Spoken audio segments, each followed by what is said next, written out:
Warning! Bitag Live Morning caters to mature audiences. Topics discussed are particularly on hot, timely, current issues purposely intended for Filipino viewers and listeners worldwide. Discussions may contain language that may not be appropriate for some sensitive audiences. If you do not approve of the content listed above, please do not watch our videos. If you wish to continue, we strongly advise that you proceed with caution. Viewer maturity is advised. If you give anybody that opportunity to commit because they have the desire to commit, the desire to commit could be dormant and sleeping, but it could be awakened if they see opportunity.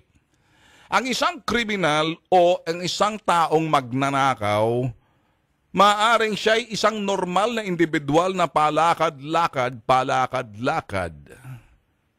Tulog ang kanyang pagnanasang pagnanakaw o rapist man o manyak man yung putok sa buhong niya, no kriminal man yung mamamatay tao, natutulog ang kanyang pagnanasang pumatay, manghalay, mangulimbat, magnakaw, mandukot, magsalise, mag 1, 2, 3, or mang-pickpocket, manghablot ng mga bagay hindi sa kanya.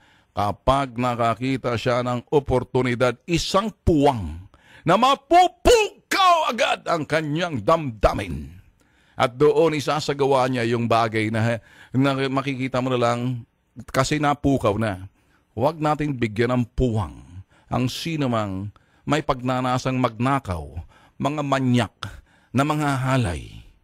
Ano mang bagay na may kunting diferensya kasi natutulog ang kanyang pagnanasang magnakaw, manghalay, manghablot, anumang bagay na gumawa ng kasamaan. Ang kasalanan natin, hindi tayo lerto, hindi tayo gising sa paligid natin. Etong panahon na to, kaya kami ho'y nagbibigay sa inyo ng mga tips na to because it's a holiday season. People are out there and people can smell. They can smell you from the distance if you have the money, your bonus, your 13th month pay, and a lot of money in your pocket because they see out there you're coming out of the mall or shopping center. And they're just waiting for the opportunity to commit.